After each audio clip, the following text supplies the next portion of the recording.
si se usa para, de alguna manera, extorsionar decisiones y obligar a que las decisiones tengan que ser aquellas que quiere el gobierno, pues la independencia, la autonomía de las decisiones del banco estarían en entredicho, y en ese sentido un decreto que ha funcionado bien durante más de 33 años estaría restringiendo el desarrollo de la Constitución. Yo creo que eso sería ciertamente preocupante. En entrevista exclusiva con Bloomberg Línea, Leonardo Villar, gerente del Banco de la República, dijo que desde que el ministro de Hacienda, Germán Ávila Plazas, abandonó la reunión de política monetaria del pasado 31 de marzo, no ha hablado con él, que espera que tenga sensatez y no cumpla su amenaza de no asistir a la junta del mes de abril. Pero de no asistir, esta señaló no podrá llevarse a cabo. Leonardo Villar, gerente del Banco Central Colombiano, el Banco de la República, gracias por su tiempo para conversar con Bloomberg Línea. Con mucho gusto, María Camila. Bueno, gerente, comencemos hablando de lo más relevante, la inflación. En los 2 primeros meses de 2026, pues esos pronósticos que hizo el mercado una vez se conoció el aumento de 23% del salario mínimo no salieron tan así, no fueron tan graves. ¿Usted cuándo cree que esto va a empezar a sentirse en el IPC y sobre todo porque todavía no se ha sentido tanto?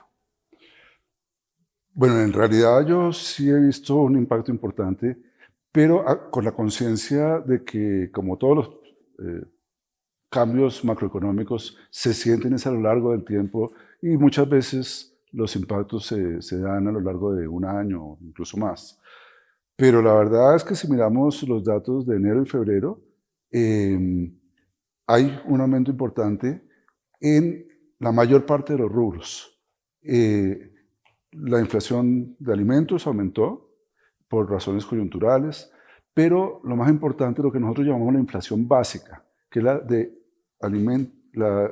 toda la canasta, excluidos los alimentos y los regulados, ha aumentado de una manera significativa. La inflación básica en noviembre estaba en 4,85%. En febrero estaba en 5,51%. El aumento es de cerca de 66 puntos básicos en 2 meses o en 3 meses. Es un aumento significativo y muy preocupante, que es bastante generalizado en todos los rubros. ¿Por qué no se vio tanto en el dato de inflación total de la economía? Porque algunos rubros regulados por el gobierno, se redujeron en ese periodo. Muy particularmente hubo una reducción en el precio de la gasolina, que, como se sabe, se dio, y eso hay que reconocerlo, se dio cuando no había todavía estallado la guerra de Irán y no se había producido ese aumento enorme en los precios, que ahora se está revirtiendo de manera parcial. Pero es una reducción que se dio para el mes de febrero, que de todas maneras ya está teniéndose que revertir, porque el gobierno, de manera responsable, creo, está ya anunciando que tiene que aumentar el precio de la gasolina, o sea, revertir lo que se hizo en febrero.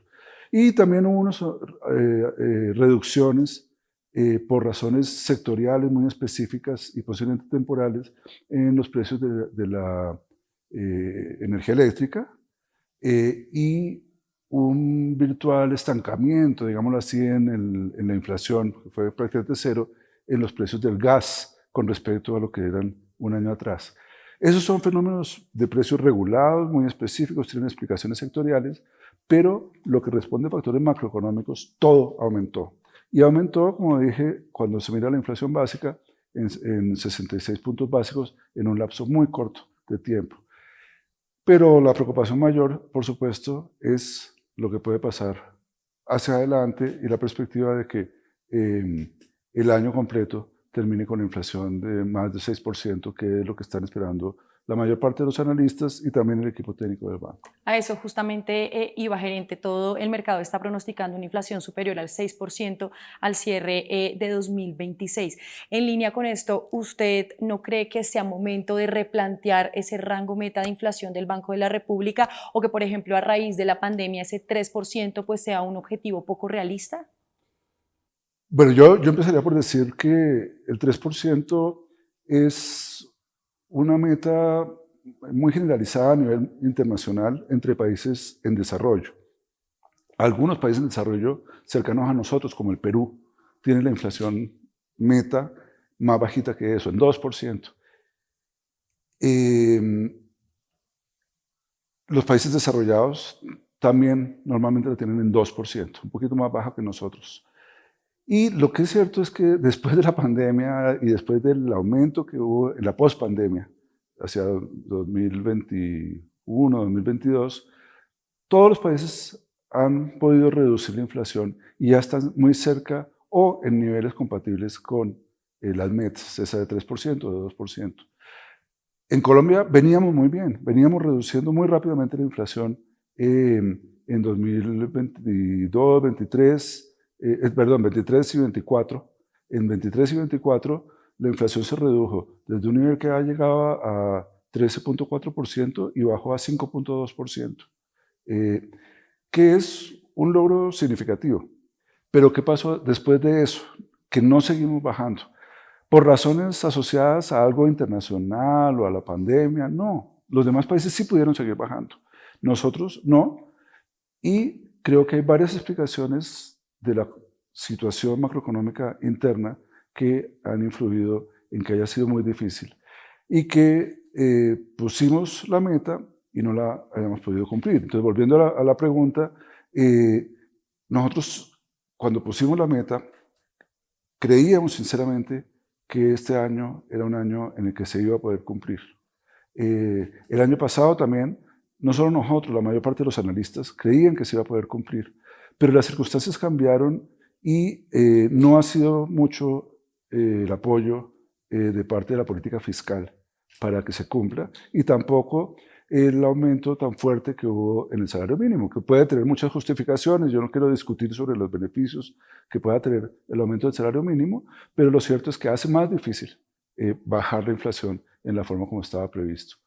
Entonces, eso es básicamente lo que tenemos y creo que no sería justo, como no sería justo en ningún juego, decir si yo no cumplo la meta, entonces cambio la meta. No, la meta está ahí y estamos haciendo la política para tratar de cumplirla. Estábamos haciendo lo que nos correspondía para cumplirla en 2026, pero varios factores adversos hicieron después que eso se hiciera muy difícil y que las expectativas de inflación y las proyecciones de inflación del propio banco pegaron un brinco hacia arriba muy fuerte a comienzos de este año, lo cual nos hace ser realistas, decir, no vemos viable cumplir con la meta este año, pero seguimos trabajando para que la meta de 3% sea la dirección en la cual nos estamos moviendo y ojalá nos acerquemos hacia ella en 2027. Hablemos, gerente, de esa política fiscal que usted menciona. Actualmente la deuda bruta del gobierno nacional está en un nivel de máximos históricos desde 1999, está en 64%, solo superada en el año de la pandemia, que pues fue un acontecimiento histórico. Por eso quiero preguntarle si ese desbalance entre ingresos y gastos, esa situación tan compleja de política fiscal, de alguna manera está cobrando relevancia y está afectando 100% las decisiones de política monetaria, o sea, como si las decisiones de política monetaria ahora estén revisando qué es lo que está pasando con esa situación para poder decidir si se sube, se baja, se mantiene la tasa de interés. Por supuesto, la política fiscal es muy importante para la política monetaria. Y el desbalance creciente de las finanzas públicas ha tenido implicaciones muy grandes, al menos por dos vías. Una es que el gobierno ha necesitado muchísimo financiamiento, un financiamiento que ha logrado obtener afortunadamente, pero lo ha obtenido pagando tasas de interés crecientes y que han aumentado realmente rápido. A comienzos del año pasado, el gobierno podía colocar títulos a tasas de interés del orden de 9%.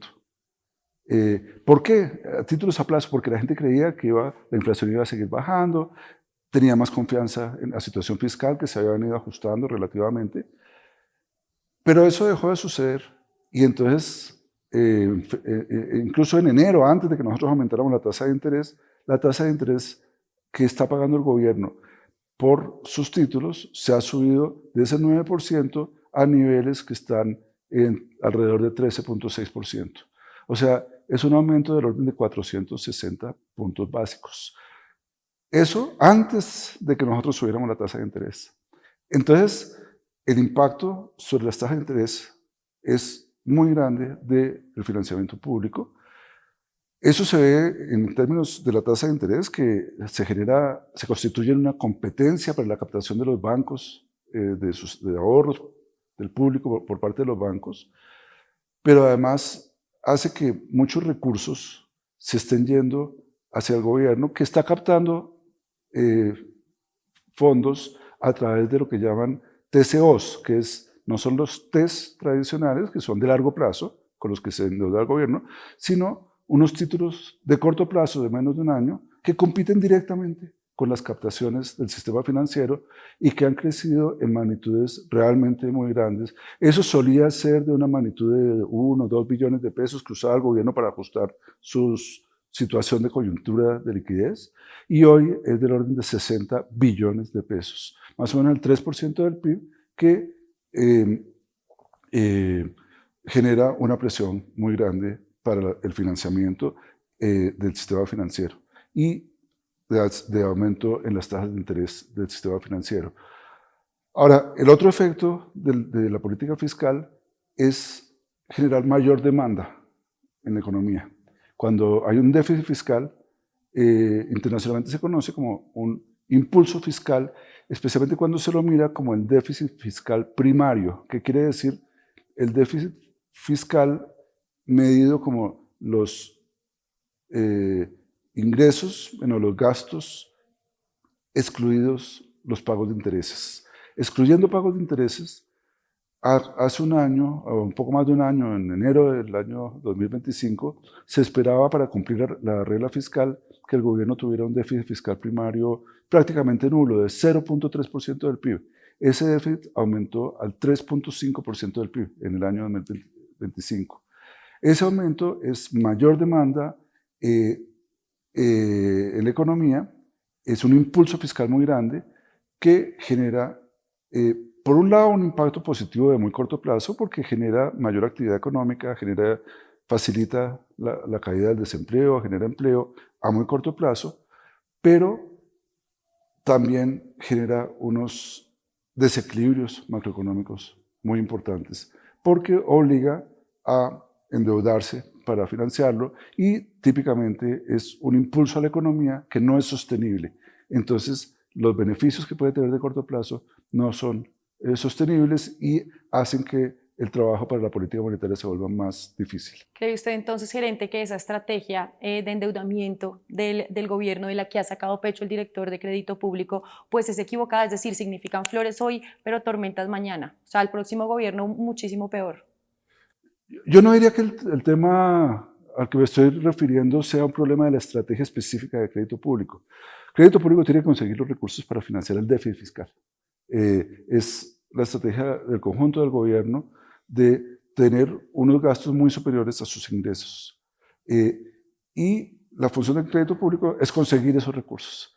Ahora, en conseguir esos recursos tiene que incurrir en costos. Para poder conseguir tantos recursos ha tenido que pagar unas tasas de interés mucho más altas, ocupar un espacio que antes ocupaba el ahorro del público, los bancos. Hoy se está yendo de alguna manera hacia el gobierno, que compite con las captaciones del sistema financiero y genera unas vulnerabilidades financieras importantes para el país. Pero creo que el tema más importante no es la estrategia específica de crédito público, sino el hecho de que existe un desequilibrio entre gastos e ingresos del sector público del gobierno nacional, que es muy grande. Gerente, hablemos ahora del precio de la gasolina, que usted ya mencionaba que había tenido buenos efectos bajarlo, pero ahorita justamente el gobierno acaba de iniciar un nuevo ciclo de aumentos en el precio de la gasolina. ¿Eso va a dificultar aún más esos deseos de recortar la tasa de interés? Bueno, yo creo que ahí mi respuesta sería, eso no es un problema tanto de las decisiones del gobierno, sino de la coyuntura internacional. La verdad es que en algún momento parecía viable bajar un poquito el precio de la gasolina interna, pero el precio internacional del petróleo, que estaba a niveles del orden de $60 el barril, se subió por encima de $120 el barril.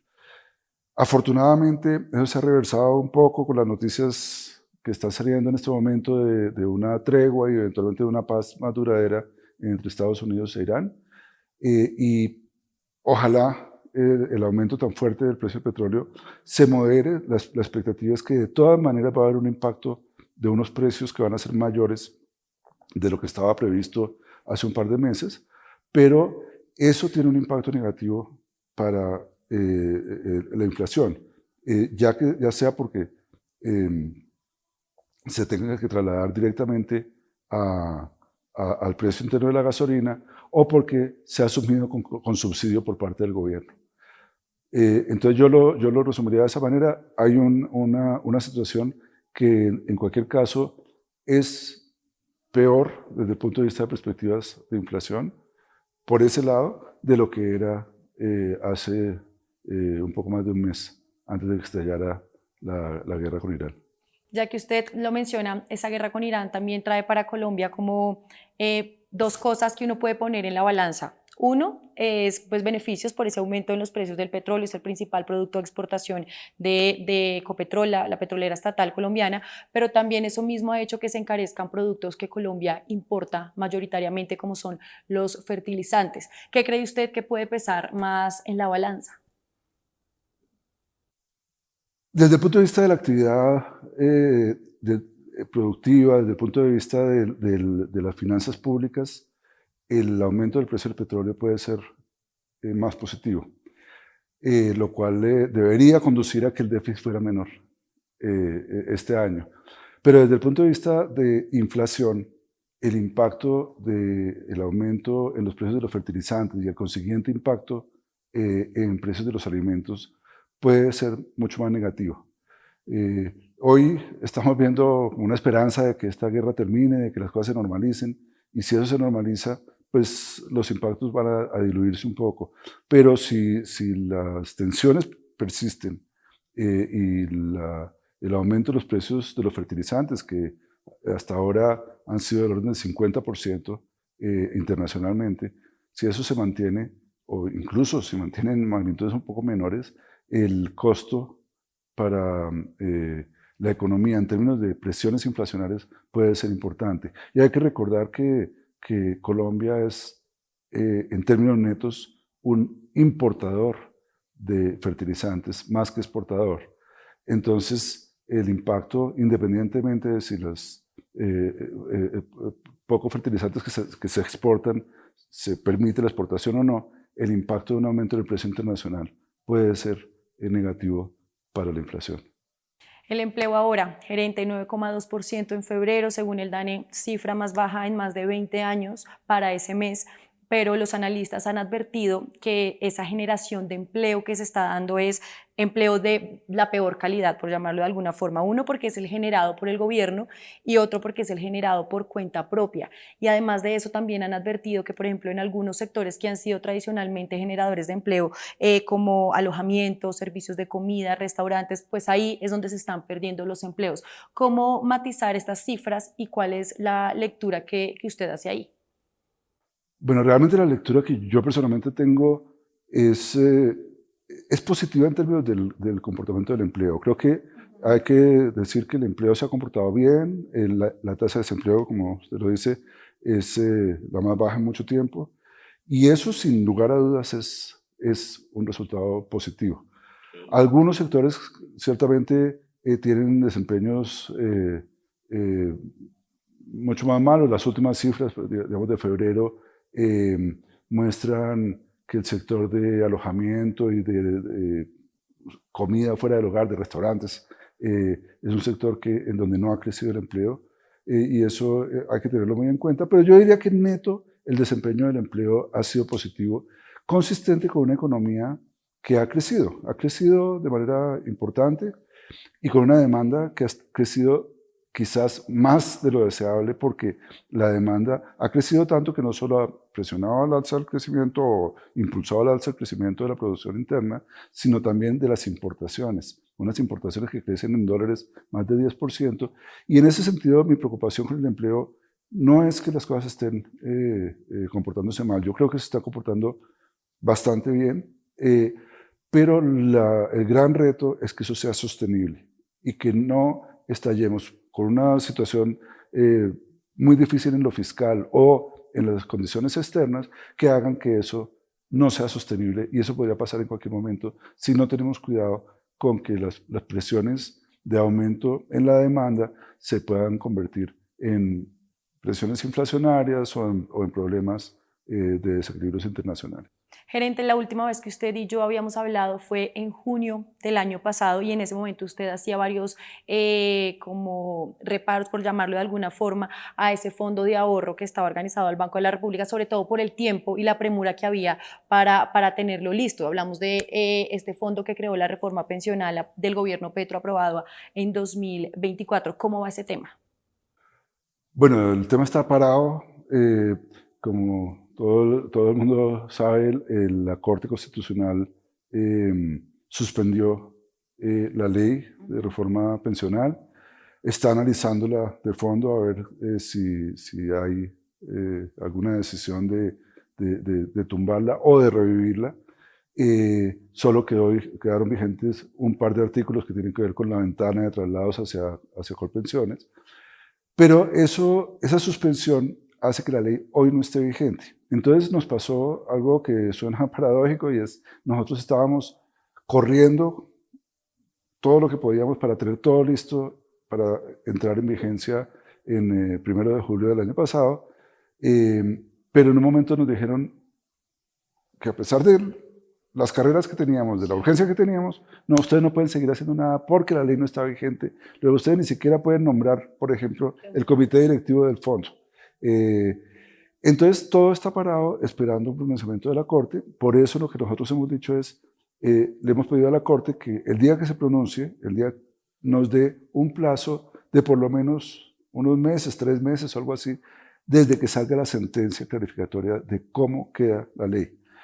Nosotros estamos con todo dispuesto para hacer eso muy rápido, pero nos quedará imposible que algún día cualquiera nos digan: ustedes tienen que empezar mañana con un fondo que requiere unos procesos que no podemos adelantar hoy, porque cada uno de los pasos tiene que tener la ley vigente previamente, y eso no lo tenemos en este momento. Gerente, el gobierno acusa directamente al emisor, al Banco de la República, de favorecer intereses particulares del sector financiero, de los inversionistas. Usted ya ha hablado al respecto, citando cifras muy puntuales de cómo pues, el sector financiero no se ha beneficiado y demás. Pero yo quiero preguntarle si estos ataques que se han vuelto tan recurrentes y tan directos están minando la confianza del Banco de la República, sobre todo también para el mercado internacional, que es tan relevante por la inversión extranjera y demás asuntos. ¿Cómo está esa confianza para un inversionista al momento de decir, bueno, qué es lo que está pasando en Colombia con esas disputas, ni siquiera disputas, porque más que disputas son ataques constantes? ¿Cree usted que se está minando la confianza de una institución tan relevante e independiente? Bueno, yo empezaría por decir una cosa sobre la acusación de que el banco, o que la Junta, o la mayoría de la Junta, ha tomado decisiones para favorecer al sector financiero. Y el argumento se cae de su propio peso, porque, tal como lo dije en la rueda de prensa la semana pasada, porque si alguien se perjudica por el aumento de las tasas de interés, es el sector financiero. ¿Cuáles son las tasas que manejamos desde el Banco de la República? Las tasas a las cuales le prestamos al sector financiero. Cuando las aumentamos, típicamente a ellos les cuesta más su fondeo, los recursos que capta. Y y eso aumenta las tasas de interés, y eso dificulta el crecimiento de la cartera, que es el negocio del sector financiero, y típicamente hace que la cartera vencida aumente. En ese sentido, la cartera se dañe, los créditos que otorga el sector financiero se comporten de una manera peor, con más cartera vencida, menos pagos cumplidos, y todo eso va en detrimento de las utilidades del sector financiero. Hay un estudio que publicamos en un recuadro de un informe al Congreso el año pasado, donde se muestra de manera clara que las utilidades del sistema financiero a lo largo de la historia se reducen cuando aumenta la tasa de interés del Banco de la República y aumentan cuando la tasa de interés es bajita. En ese sentido, el argumento de que estamos tratando de favorecer al sector financiero es un argumento sin ningún fundamento. Ahora, las acusaciones siempre hacen daño. Afortunadamente el banco tiene una gran credibilidad internamente y muchísima credibilidad internacional. Y esa credibilidad se mantiene. Yo diría que este tipo de acusaciones a veces tienen un impacto político mayor de lo que tienen a nivel de los inversionistas grandes, de la comunidad financiera internacional. Pero pues, obviamente persistir en ese tipo de ataques y en particular de persistir en argumentos que no son ciertos, pues contribuye a deteriorar no tanto la confianza en el Banco de la República, sino la confianza en el país. ¿Y quién paga eso? Un gobierno que necesita que lo financien. Un gobierno que ya hoy está pagando unas tasas de interés por su deuda de 360 puntos básicos, o sea, 3.6 puntos porcentuales, más altas de lo que pagaba a comienzos del año pasado. Y eso antes de que nosotros empezáramos a subir la tasa de interés del Banco de la República. ¿Eso de dónde surge? De que hay más preocupaciones de los inversionistas de prestarle a un país como Colombia, donde pasan este tipo de cosas, donde hay esa falta de respaldo a la independencia del Banco Central, donde se está promoviendo abiertamente por parte del ministro de Hacienda que se acabe la independencia del Banco Central.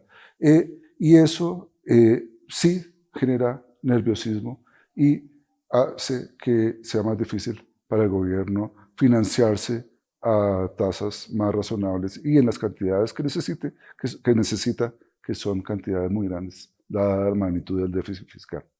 Gerente, desde el pasado 31 de marzo, que fue la reunión de política monetaria del Banco de la República que abandonó sorpresivamente el ministro de Hacienda, Germán Ávila Plazas, luego citó su propia rueda de prensa, dio sus propias declaraciones, dijo que no iba a volver a asistir a una reunión de política monetaria. Desde ese momento, usted ha hablado con él quizá lo ha llamado, usted lo ha llamado, han tenido como la oportunidad de hablar y llamarlo, por llamarlo así, limar las perezas. No, realmente no hemos hablado. Obviamente estoy totalmente a la disposición para conversar en el momento que lo considere el ministro. Tengo respeto a pesar de la deslegitimación que ha hecho mía y de mis colegas, pero estoy totalmente abierto a conversar en cualquier momento, a buscar salidas a esta situación tan desafortunada para el país, pero la verdad es que hasta hoy no ha habido ninguna comunicación. ¿Y teme usted o los codirectores que no aparezca en la reunión de abril, como lo ha amenazado? Yo tengo mucha confianza en que la sensatez prevalezca. Nosotros tenemos una constitución, unas leyes que establecen que la Junta del Banco de la República debe reunirse al menos una vez por mes y un decreto reglamentario, un decreto que constituye los estatutos del banco, que ha funcionado bien durante 35 años o 33 años, que dice que el quórum de la Junta requiere la presencia del ministro de Hacienda. Ese decreto es un decreto de tipo estatutario, está vigente y nunca ha tenido problemas hasta ahora. Pero si ese decreto y esa posibilidad de evitar que sesione la Junta Directiva del Banco de la República por no viniendo a la Junta, si se usa de esa manera, pues creo que habría que pensar en que ese decreto está contradiciendo un objetivo que está muy claramente planteado en la Constitución, que es el de la autonomía del Banco de la República para tomar decisiones de política monetaria. Si se usa ese decreto, un artículo muy específico que dice que solo podrá sesionar con la presencia del ministro de Hacienda, si se usa para, de alguna manera, extorsionar decisiones y obligar a que las decisiones tengan que ser aquellas que quiere el gobierno, pues la independencia, la autonomía de las decisiones del banco estaría en entredicho, y en ese sentido un decreto que ha funcionado bien durante más de 33 años estaría restringiendo el desarrollo de la Constitución. Yo creo que eso sería ciertamente preocupante. He visto que ya algún ciudadano demandó ese artículo del decreto por considerarlo inconstitucional. Creo que eso nunca había sucedido en el pasado porque nunca había habido un problema de este estilo, pero si empieza a verlo, las consideraciones sobre la constitucionalidad del decreto sí deben revisarse. Claro. O sea, junta se hará a finales de abril. Llegue o no Ávila, el ministro Ávila. No, en las reglas actuales exigen que Tiene que empezar. tiene que estar el ministro, entonces la Junta se convocará, por supuesto, está convocada desde hace varios meses para el último día hábil de este mes, de abril, y confiamos en que podamos tener la Junta con el ministro. En otro caso, no podríamos tener la Junta si el ministro no llega, y habría que ver cómo la institucionalidad del país puede hacer que la Constitución se respete. Gerente, y ya para terminar, en esta rueda de prensa que citó el ministro Ávila, él dijo que es necesario que estas decisiones de política monetaria tengan un tipo de escrutinio ante la sociedad. Eso por un lado. Y por el otro, exgerentes del Banco de la República, como Juan José Chavarría y un excodirector, Carlos Gustavo Cano, ellos dijeron que se tiene que replantear esa asistencia del ministro de Hacienda, que el ministro de Hacienda no debería asistir a una junta de política monetaria del Banco de la República. ¿Cuál de las dos a usted le suena más, teniendo en cuenta que ambas requieren un cambio constitucional? ¿O ninguna? Ninguna. ¿Por qué ninguna? Porque yo soy absolutamente convencido que la Constitución de 1991 fue el gran acuerdo nacional. Un acuerdo nacional que está vigente, que yo como funcionario público tengo que respetar y que además el presidente Petro se había comprometido también a respetar. Yo no veo ningún problema en que siga funcionando como ha funcionado en estos 35 años o 34 años la Constitución y la ley que establecen que el ministro es parte de la Junta. Eso nunca ha tenido problema, bajo el principio y la presunción de que los funcionarios cumplen con su deber, que es, en este caso, parte del deber del ministro, asistir a la Junta mensual de por lo menos una vez al mes que tiene en el Banco de la República. Si esa presunción de cumplir con el deber deja de existir, obviamente hay que revisar un decreto que desarrollaba el mandato constitucional, pero no la Constitución. Yo creo que el hecho de conversar con el ministro, aunque sea algo raro internacionalmente, es algo que ha facilitado que la Junta, al tomar sus decisiones, tenga la información sobre lo que está viendo el gobierno y que el gobierno, a través del ministro, entienda las preocupaciones de los miembros de la Junta al tomar decisiones para mantener la inflación baja, para mantener el poder adquisitivo de la población, que es el mandato constitucional. Entonces, ese intercambio, esa necesidad de coordinación, que también es un mandato muy claro de la Constitución, se logra con esa presencia del ministro. Obviamente, ese es el mandato de la presencia del ministro. Si la presencia del ministro se usa para que la Junta deje de ser independiente, iría en contravía de otros elementos más importantes y fundamentales de la misma Constitución y de la misma ley. Y en ese caso habría que revisar esa parte de un decreto y de los estatutos del banco, pero no la Constitución. Gerente, pues esperemos que el ministro llegue en esa próxima junta. Muchas gracias por su tiempo y su atención. Con mucho gusto, María Camila.